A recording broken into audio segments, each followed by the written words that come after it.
Dans cette vidéo, je vais expliquer le principe de fonctionnement de l'algorithme d'échelonnement vertical, que ce soit dans sa version basique sans mémorisation que la version avec mémorisation. Je suppose que vous avez vu, disons, les 3 premières vidéos de la playlist, histoire de savoir à peu près comment fonctionne l'algorithme. Donc je vais commencer par préciser le contexte d'utilisation de l'algorithme. Donc je vais me placer dans E, qui va être un K-espace vectoriel de dimension finie, disons n, et je vais travailler donc avec une base, disons C, formée donc de n vecteurs, C1, C2, etc., Cn, qui va donc être une base de E qui va être fixée une bonne fois pour toutes. Et je vais disposer d'une famille de vecteurs, donc disons U1, U2, etc., UP, donc une famille de P vecteurs de E. Donc l'algorithme consiste à écrire les coordonnées des différents vecteurs de la famille, là, U1, etc., UP. Donc je vais écrire ces vecteurs, disons donc U1, U2, etc., jusqu'à UP. Et puis j'écris dans un tableau les coordonnées des différents vecteurs, donc côte à côte.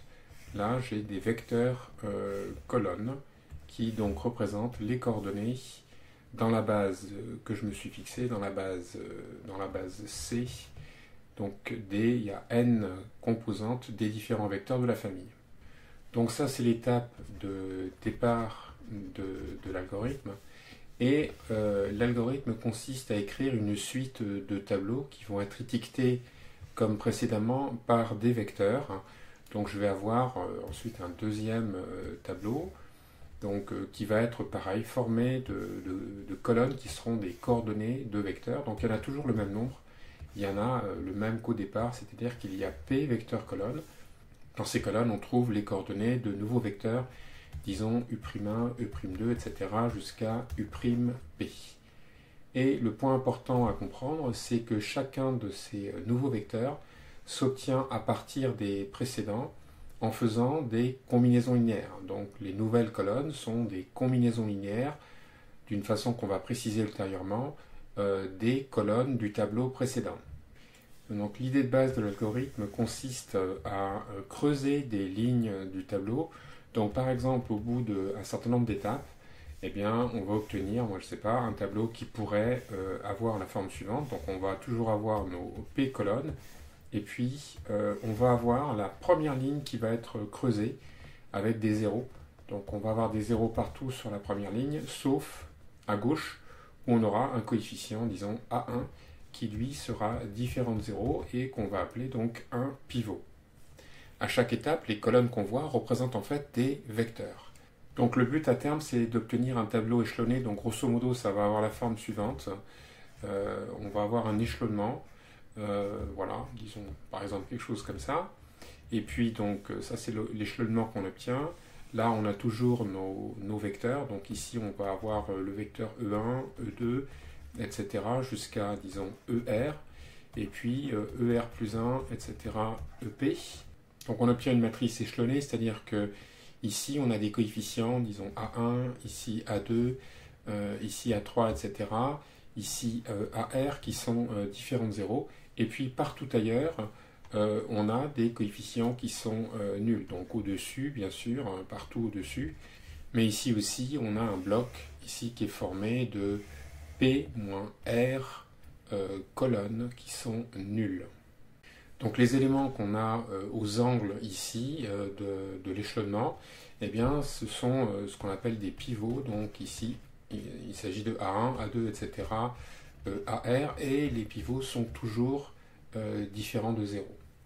Par ailleurs, il est à noter que si on a des colonnes qui sont successives, les lignes où figurent les pivots ne sont pas forcément consécutives, c'est-à-dire qu'on peut avoir des décrochements.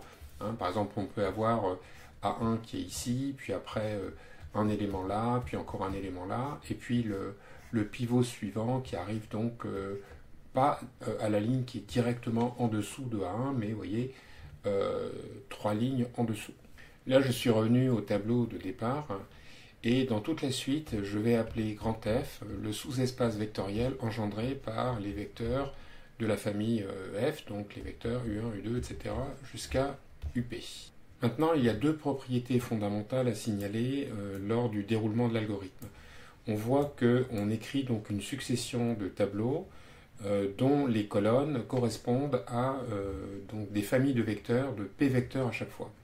Donc la première propriété fondamentale, c'est l'invariance du sous-espace vectoriel engendré. Donc au départ, j'ai mon sous-espace vectoriel F qui est engendré par les vecteurs initiaux U1, etc., UP.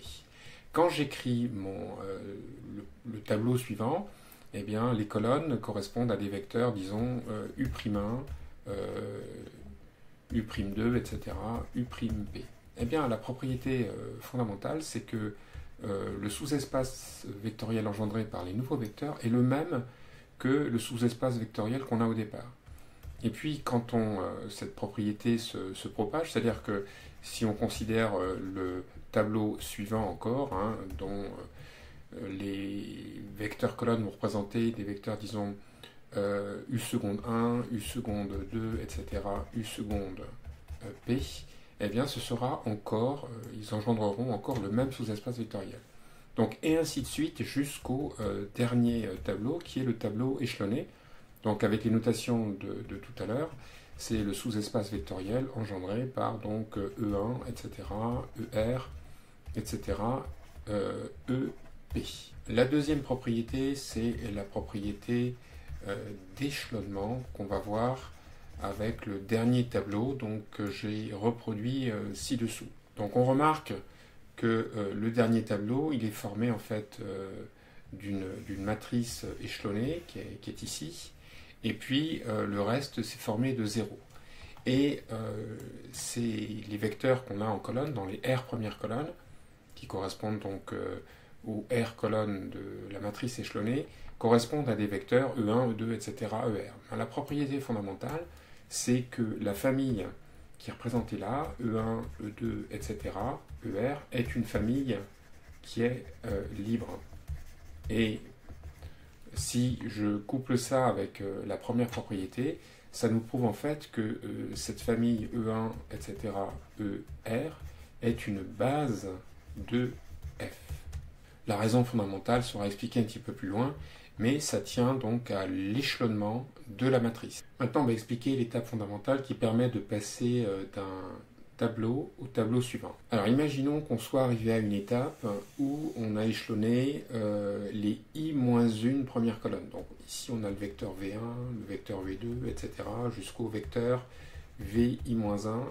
Et donc on a échelonné, donc ça donne quelque chose comme ça, voilà, etc. Et puis jusqu'ici, voilà. Et puis là, on a le vecteur VI. Donc là, on a des pivots A1, A2, etc. jusqu'à AI-1. Voilà, donc notre matrice descend jusqu'ici. Là, j'ai le dernier vecteur V1'P. Et puis, puisque c'est échelonné jusque-là, ça veut dire que j'ai un 0 ici, j'ai des 0 jusque-là. Et tout au-dessus, j'ai des 0 partout.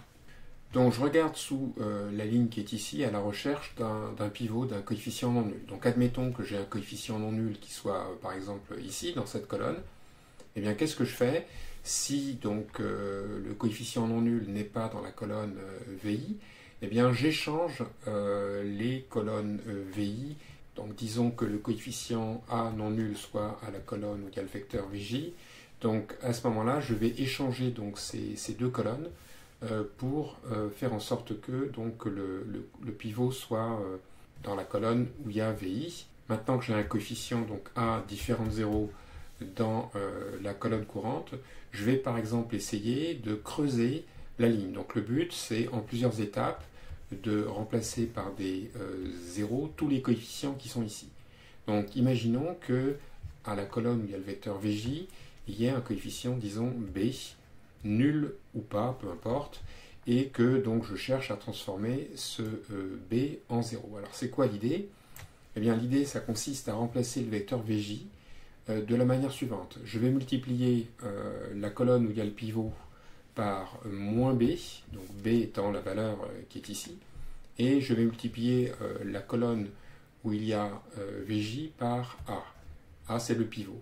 Je vais faire la somme de ces deux colonnes, et le résultat va remplacer la colonne VJ. Donc finalement, ça veut dire quoi? Donc si à la ligne, ici la ligne où il y a le pivot, c'est la ligne, disons, K, la nouvelle valeur en ligne K, colonne J, donc la nouvelle valeur en la position donc KJ, qu'est-ce que ça va être?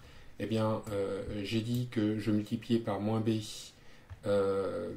la colonne où il y a le pivot, par A la colonne où il y a VJ, et que je faisais la somme, donc la valeur va être moins BA plus AB, ça va donc faire 0. Et c'est comme ça que je vais réussir à creuser les coefficients qui sont à droite du pivot. Et donc ça veut dire que la colonne où il y a le vecteur VJ, eh bien elle est remplacée par la colonne où il va y avoir quel vecteur? Eh bien il va y avoir, c'est écrit ici, il va y avoir le vecteur moins B VI plus A VJ. Moins B VI plus A VJ. Et évidemment, il est fondamental que le coefficient A soit différent de 0, parce que s'il était nul, ça veut dire que je remplacerai la colonne VJ par la colonne moins BVI, donc j'aurai une redondance et j'aurai une perte d'information puisque je supprimerai le vecteur VJ. Donc la propriété fondamentale de l'algorithme vient maintenant, c'est donc sa propriété d'invariance de l'algorithme. Donc on vient de voir que fondamentalement les tableaux correspondent à des vecteurs, et si on a un tableau qui est formé, disons, des vecteurs V1, etc., donc VI, puis VJ, puis et ainsi de suite jusqu'à VP, donc I ça va être le vecteur où il y a le pivot courant, et puis VJ ça va être la colonne où on va vouloir écrire un 0 à la place du coefficient courant. Et le nouveau tableau, en fait, il va être étiqueté par les vecteurs suivants. Donc les vecteurs, en fait, ne changent pas, sauf celui qui est en position J. Donc je garde V1, etc., VI, et ainsi de suite. Les vecteurs à la fin également ne changent pas. Et lui, on a vu qu'il était changé, donc c'est écrit au-dessus. Il est changé par moins B VI plus A VJ. Voilà. Donc ici, le pivot c'est A, et il est donc différent de 0. Et puis le coefficient courant, c'est P, celui que je veux remplacer par 0. Donc dans notre cas ici, on a l'indice J qui est à droite de l'indice I qui est strictement à droite, donc j'ai J qui est strictement plus grand que I. Donc le vecteur qui est là, je vais l'appeler, disons, V'J, et j'ai trois propriétés fondamentales d'invariance. Donc première propriété, c'est que le sous-espace vectoriel engendré par la famille F calligraphique, eh bien c'est le même que le sous-espace vectoriel engendré par la nouvelle famille de vecteurs F'. Deuxième propriété, si la famille F est libre, alors la nouvelle famille F' est encore libre. Troisième propriété, qui est une conséquence des deux précédentes, c'est que, disons que je vais appeler vect F, je vais l'appeler F. À ce moment-là, si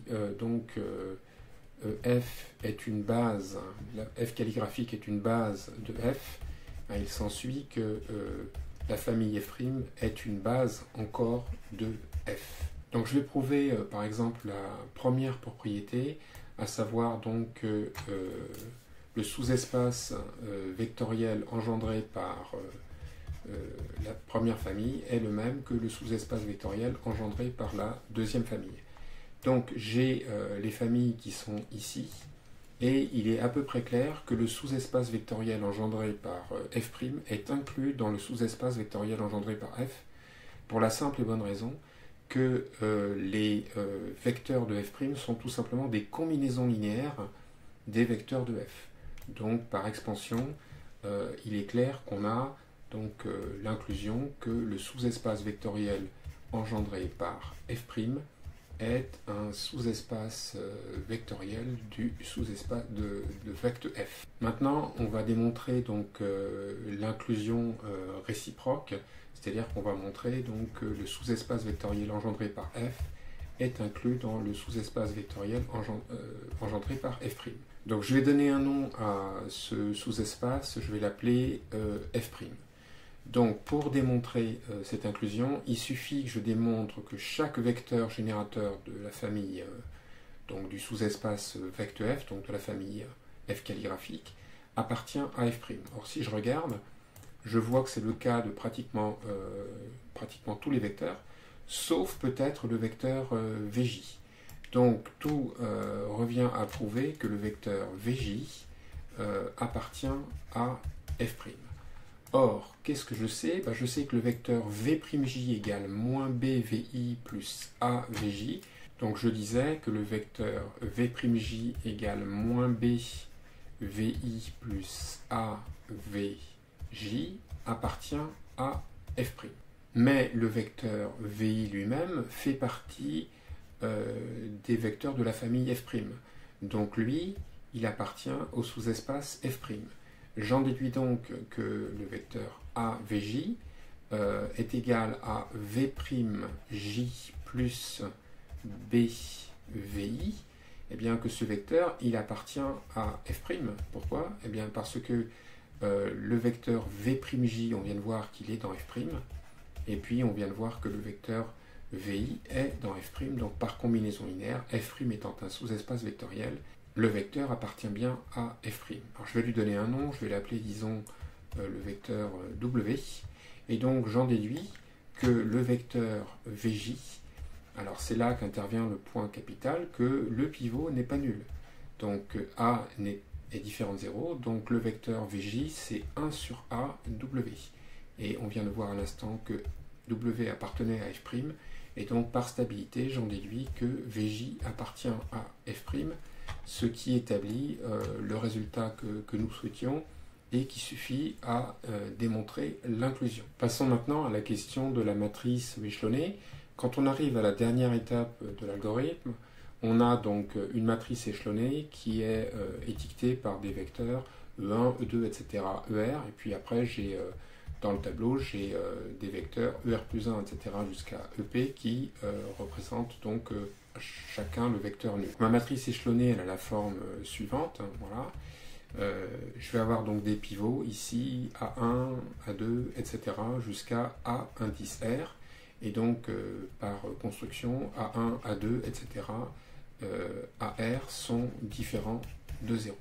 À cause de la forme de la matrice, de la forme échelonnée de la matrice, il est facile de voir que la famille E1, E2, etc., ER, eh bien, que c'est une famille qui est libre. Donc pourquoi c'est vrai? Eh bien, pour le montrer, il suffit que je considère une combinaison linéaire des vecteurs de cette famille et qui soit nulle. Donc je considère la combinaison linéaire x1, E1 plus x2, E2, plus etc., plus xr, ER, qui est donc supposé être nul, donc le vecteur nul de E, où les xi sont des éléments de K. En fait, il suffit ensuite de passer aux coordonnées, hein, puisqu'on a les coordonnées des vecteurs E1, E2, etc., ER dans la base courante, qui est la base, disons, C. Et si j'écris donc que cette combinaison linéaire est nulle et que je passe en coordonnées, je vais obtenir un système. Donc dans ce système, je vais avoir comme première équation significative, je vais avoir que A1x1 est égal à 0. Donc A1x1 égale 0. Et ça, comme le pivot A1 est différent de 0, je vais en déduire que x1 est égal à 0. Et puis je passe à la deuxième équation où il y a un pivot. Donc en fait, il peut y avoir des lignes entre les deux. Mais je vais arriver donc à un moment où la ligne correspondant ici, là, est nulle. Donc ça veut dire quoi? Ça veut dire que je vais avoir un certain coefficient que je ne connais pas, x1 plus a2 x2, qui est égal à 0. Comme on vient de voir que x1 est égal à 0, j'en déduis que a2 x2 est égal à 0, et à nouveau, comme a2 est un pivot qui n'est pas nul, j'en déduis que x2 égale 0. Et en raisonnant comme ça par récurrence limitée, ben, je vais prouver que tous les coefficients sont nuls jusqu'au dernier.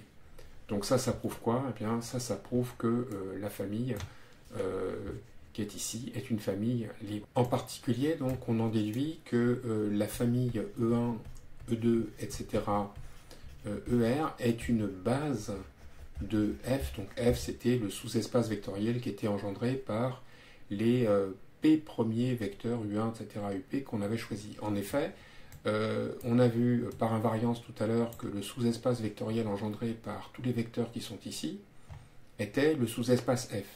Et à l'instant, donc évidemment comme on n'a que des zéros, le sous-espace vectoriel est encore engendré par les R premiers vecteurs, et on vient de voir que la famille constituée des R premiers vecteurs est une famille libre.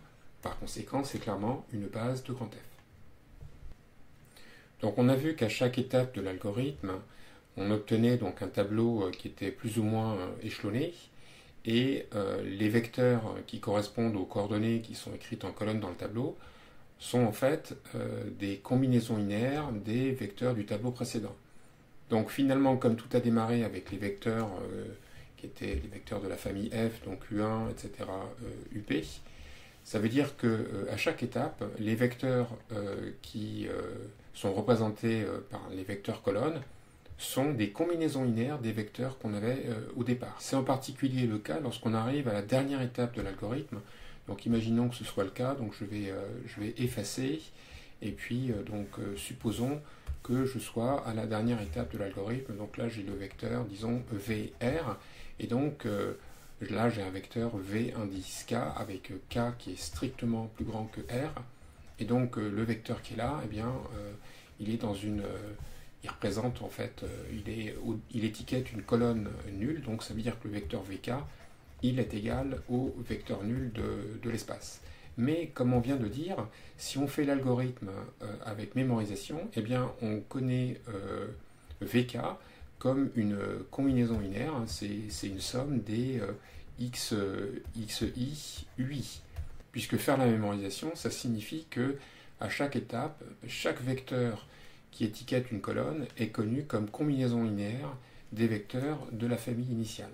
Donc ça veut dire en particulier que je suis capable de trouver des relations de liaison entre les vecteurs, puisque j'ai une somme de i égale 1 à p de xi ui qui est égale au vecteur nul. Donc je vais m'attarder un petit peu au cas de la recherche simultanée d'une base du noyau et de l'image d'une application linéaire. Donc pour ça, il est conseillé d'avoir vu la vidéo correspondante. Donc je vais préciser le contexte. Je suppose que f est une application linéaire de l'espace vectoriel E vers l'espace vectoriel F. Donc ce sont tous les deux des k-espaces vectoriels. Je vais supposer que la dimension de E c'est n et que la dimension de F c'est p. Ici dimension n, ici dimension p. Et je vais me donner une bonne fois pour toutes une base, disons B de E, donc B1, B2, etc., Bn, donc ça ce sera une base de E, et puis de même, je vais me donner une base C, et former donc des vecteurs C1, Cp, qui va être une base de F. Et donc je vais supposer que F est connu par sa matrice dans les bases donc B et C. Cette matrice, je vais l'appeler grand A. C'est une matrice à P' n colonnes à coefficient dans K. Donc pour trouver simultanément une base de l'image et du noyau de l'application linéaire F, donc je vais partir de la matrice. Donc cette matrice, je vais l'avoir en colonnes, et je sais que les différents vecteurs colonnes de la matrice représentent les images par F des vecteurs de la base de départ. Mais je ne vais pas étiqueter les colonnes de la matrice par les vecteurs dont les coordonnées sont visibles en colonne, mais plutôt par les vecteurs dont on va prendre l'image. Donc au départ, ça veut dire que je vais étiqueter mon tableau par les vecteurs B1, B2, etc. jusqu'à Bn, qui sont donc les vecteurs dont je prends les images. Donc ici, en fait, je lis les coordonnées de l'image de B1 dans la base de l'arrivée, donc c'est la base C. De même, ça, c'est les coordonnées de F de B2 dans la base C, et ça, c'est les coordonnées de F de Bn dans la base C. Donc une fois que j'ai terminé l'algorithme, eh bien, je me retrouve donc avec un un tableau échelonné qui va être étiqueté par des vecteurs, donc on va dire E1, E2, etc. jusqu'à ER.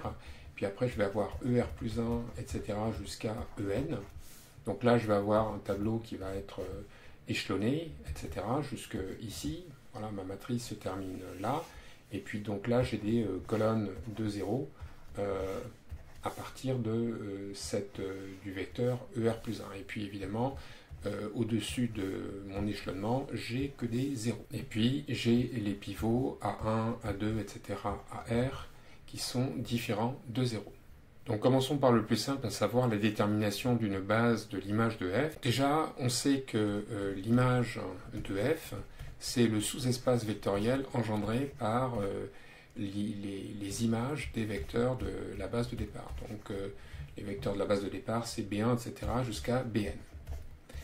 Mais ça, ce sont donc les vecteurs qui sont représentés dans la matrice A de f. Et je sais que le sous-espace vectoriel engendré par ces vecteurs, donc qu'on voit ici, eh bien c'est exactement le même que le sous-espace vectoriel engendré par les vecteurs dont les colonnes sont visibles ici dans le tableau final. Donc ça c'est la propriété d'invariance. Donc si je l'écris, eh bien ça veut dire que l'image est engendrée par f de E1, etc., f de ER, et puis ainsi de suite jusqu'à f de En. Mais les n-r derniers vecteurs sont tous nuls. Donc en fait, c'est le sous-espace vectoriel engendré par f de E1, etc., f de ER. Et maintenant, si je regarde dans le tableau, eh bien, je vois que ces vecteurs, je les vois ici. Voilà, ce sont les colonnes, leurs coordonnées sont les colonnes qui sont dans le tableau. Eh bien, je vois que le tableau est échelonné. Donc, ça veut dire que ces vecteurs forment une famille libre. Et ils forment donc même une base de l'image. Maintenant, on passe à un point capital pour la suite. C'est le fait que la famille de vecteurs qu'on obtient dans le dernier tableau, E1, etc., ER, etc., En, est une base de... En effet, regardons comment cette famille est obtenue. Donc, elle est ici, cette famille. En fait, cette famille donc, est la dernière qu'on obtient, mais comment les différentes familles sont-elles construites? Elles sont construites à partir de cette famille-ci, qui est une base de E. Et on a vu tout à l'heure par invariance que quand on passait d'une famille du tableau qui représentait les vecteurs colonnes de chaque tableau à la famille suivante, eh bien, on a vu que si on avait une base, initialement, eh bien, la nouvelle famille était encore une base. Par conséquent, ça veut dire que partant d'une base de E, eh bien, la famille que j'obtiens tout à la fin est encore une base de E. On en vient maintenant au point le plus important, à savoir que l'algorithme d'échelonnement vertical avec mémorisation nous donne une base du noyau. Donc, il s'agit de la famille formée des n-r derniers vecteurs qu'on obtient donc dans le tableau tout à la fin. Donc il s'agit des vecteurs qui sont ici. Ces vecteurs forment une base du noyau, ce que l'on va prouver maintenant. Donc on va prouver que le noyau de f, c'est le sous-espace vectoriel engendré par les vecteurs ER plus 1, etc., En. Il est clair que si on démontre que le noyau de f est engendré par cette famille, ça prouvera que cette famille est une base, puisque c'est une sous-famille d'une famille qui est une base. Donc elle est forcément libre, et donc ça, ce sera en fait une base de carref. Alors, il y a une inclusion qui est facile à obtenir, c'est celle-ci. En effet, il est facile de voir que chaque vecteur EK appartient au noyau de f, donc je suppose ici que K est strictement plus grand que R. En effet, donc dans mon tableau final, K apparaît comme ceci, c'est-à-dire qu'il est au-dessus d'une colonne de 0. Mais ça, qu'est-ce que ça veut dire? Ça veut dire que cette colonne de 0, ce n'est pas autre chose que les coordonnées de f de EK dans la base de l'arrivée. Donc ça veut dire que ces coordonnées sont toutes nulles, et donc ça veut exactement dire que f de EK, c'est le vecteur nul de l'arrivée. Et donc ça veut exactement dire que le vecteur EK appartient au noyau de f, et ça me prouve donc, puisque le noyau est un sous-espace vectoriel, ça me prouve l'inclusion qui est indiquée ici. Et maintenant, on va démontrer l'égalité entre les deux sous-espaces. Qu'est-ce qu'on vient d'établir? On vient d'établir que le sous-espace vectoriel engendré par les n-r derniers vecteurs, donc ER plus 1, etc., EN, est inclus dans le noyau de F. Alors je vais supposer connu le théorème du rang, et en fait pour démontrer l'égalité, j'ai juste besoin de démontrer que les deux sous-espaces ont même dimension. Or, on a vu que ça c'était une famille libre, et par conséquent, si je donne un nom à ce sous-espace que je l'appelle G, eh bien la dimension de G c'est n-r, puisque c'est le nombre de vecteurs de la famille. D'autre part, je sais, d'après la formule du rang, que la dimension du noyau de F, ça c'est ce que je vais utiliser, c'est tout simplement donc, la formule du rang, que je suppose être connue, c'est la dimension de l'espace de départ moins le rang de F. Le rang de F, donc, c'est la dimension de l'espace image. Or, comme on l'a vu tout à l'heure, avec nos notations, la dimension de l'espace image, on a vu que c'était R. Et donc, là, ça nous fait, puisque la dimension de E, c'est N, ça nous fait donc N-R. Donc, je vois que la dimension de G est égale à la dimension du noyau.